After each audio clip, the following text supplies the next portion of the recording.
Notre humanité possède une singularité, une capacité extraordinaire qui nous aura permis de façonner un monde d'une incroyable complexité. Cette incroyable faculté n'est autre que notre capacité à nous projeter, à imaginer. Et c'est en partie grâce à ce pouvoir incroyable que nous avons été capables de passer d'un habitat primitif à la conquête spatiale en quelques milliers d'années. Depuis la fin du 19e siècle, de nombreux auteurs ont tenté d'anticiper le futur et ont très probablement inspiré leurs héritiers qui ont su matérialiser ces potentialités. Dans cet épisode, je vous propose de nous aventurer dans une sélection de 5 œuvres majeures de la science-fiction, 5 œuvres, 5 visions, prophétiques ou non, je vous laisse en juger.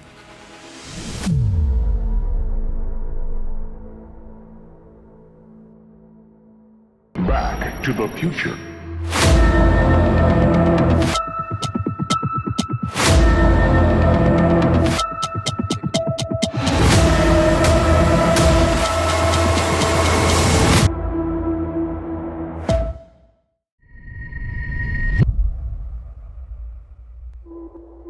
« 1984 » est le plus célèbre roman de George Orwell.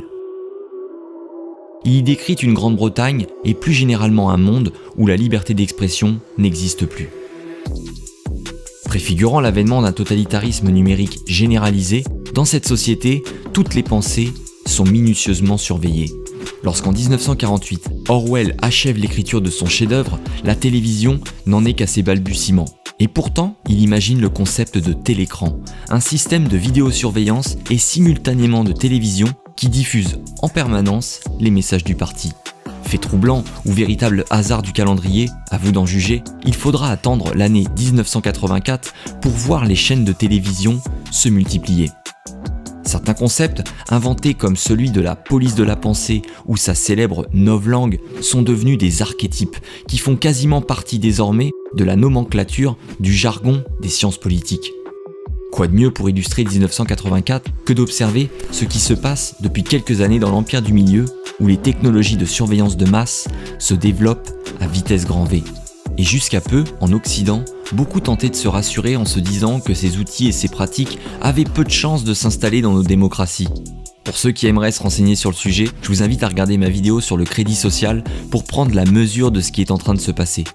Comme de nombreuses dystopies, 1984 était un avertissement et Orwell avait lui-même précisé le sens de son message. Faites en sorte que cela ne se produise pas. Cela dépend de vous. Malheureusement pour nous, la prophétie de l'oracle anglais a déjà commencé. Le nouveau monde du totalitarisme numérique devient notre réalité.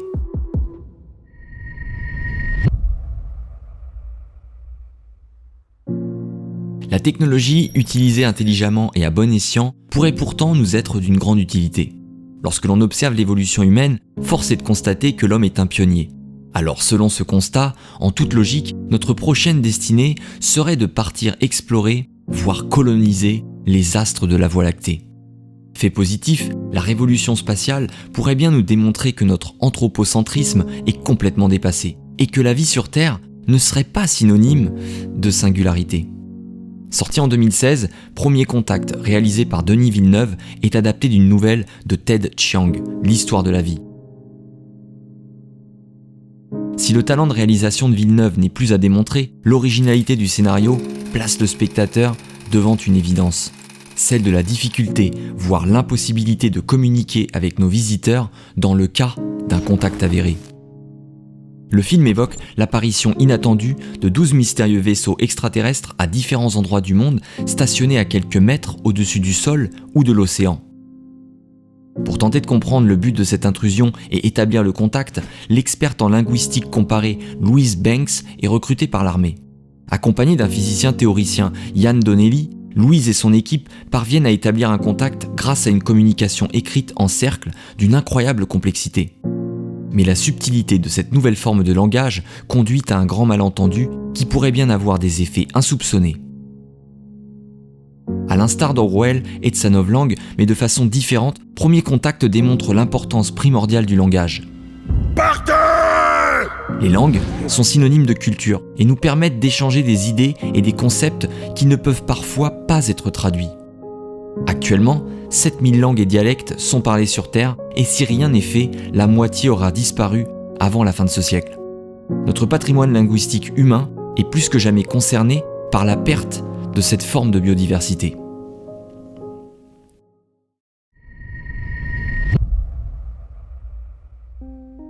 Sorti en 2013, Her est un film d'anticipation écrit et réalisé par Spike Jonze. Dans un futur proche à Los Angeles, Theodore, écrivain trentenaire, traverse une période difficile. Interprété par Joaquin Phoenix, Theodore et son épouse Catherine ont rompu depuis bientôt 1 an. Dans un état de dépression qui perdure, il installe sur son ordinateur personnel un nouveau système d'exploitation auquel il donne une voix féminine. Hello, I'm here. Cette dernière, prénommée Samantha, n'est autre qu'une intelligence artificielle conçue pour s'adapter et évoluer. Au fil de l'histoire, les désirs des deux personnages évoluent et peu à peu, Theodore et Samantha tombent amoureux. D'une esthétique rare, le film a remporté une avalanche de prix, mais au-delà d'une performance technique et artistique exceptionnelle, le message véhiculé est prophétique. Le film envisage un futur proche où les relations humaines seront complètement bouleversées. Avec l'avènement de l'intelligence artificielle dans de nombreux domaines, des standards téléphoniques aux chatbots sur les sites de e-commerce, la tentation pour les acteurs de la 4e révolution industrielle était trop grande. Proposer une IA pour accompagner un Homo sapiens de plus en plus isolé, voire confiné.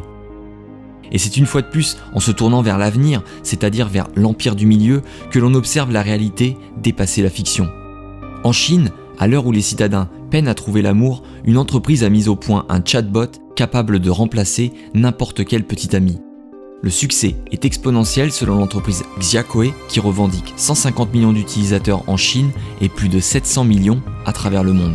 Valorisée désormais à plus d'1 milliard de dollars, elle assure selon son directeur général pas moins de 60% du volume mondial des interactions entre machines et êtres humains. Dans ce futur-ci, cette IA de compagnie ne nous vaudrait donc que du bien. Mais dans le film qui va suivre, les scénaristes ont été encore plus loin.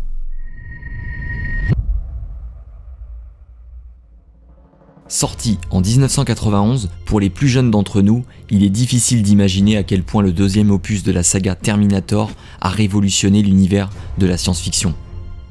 Réalisé par le talentueux James Cameron, le film a d'ailleurs remporté 4 Oscars pour le maquillage, le son, les effets spéciaux et le mixage sonore. Dépoussiérant la science-fiction en oscillant entre road movie et thriller haletant, le message du film est à mon sens l'un des plus importants du XXe siècle. Le film commence à Los Angeles, en Californie, une région qui plus tard, dans notre réalité, va connaître un essor technologique sans précédent dans la Silicon Valley. Le film est une mise en garde face à l'émergence prochaine d'une intelligence artificielle forte. Dans Terminator, il est question de Skynet, une IA militaire prenant le contrôle de l'ensemble du système avant de se retourner contre l'humanité. À l'origine de sa sortie, le spectateur, époustouflé par ce blockbuster hollywoodien, y verra tout au plus une incroyable histoire de science-fiction. Mais fait inquiétant, 30 ans plus tard, l'idée de voir émerger une intelligence artificielle forte est en passe de devenir réalité. Chez Google, on peine à trouver les mots face au changement de paradigme que cette bascule technologique pourrait générer. Le brillant astrophysicien Stephen Hawking nous alertera simplement. La création d'une véritable intelligence artificielle serait le plus grand événement de l'histoire de l'humanité, mais il pourrait être aussi l'ultime. Pour Elon Musk, qualifié parfois d'inventeur de génie ou d'apprenti sorcier, la singularité technologique est sur le point d'arriver et ses conséquences pourraient être indéterminées. En effet, plus les recherches avancent dans ce domaine, plus la date fatidique de son avènement semble se rapprocher. Et l'interconnectivité globale de nos systèmes entièrement numérisés pourrait être une toile parfaite pour accueillir cette nouvelle araignée. Mais bon, tout ceci n'est que spéculation et d'ici là, beaucoup de choses peuvent se passer. En effet, nos civilisations ultra-énergivores et connectées doivent maintenir leur stabilité. Et au vu des enjeux climatiques et géopolitiques, parier sur cette idée est à mon avis risqué.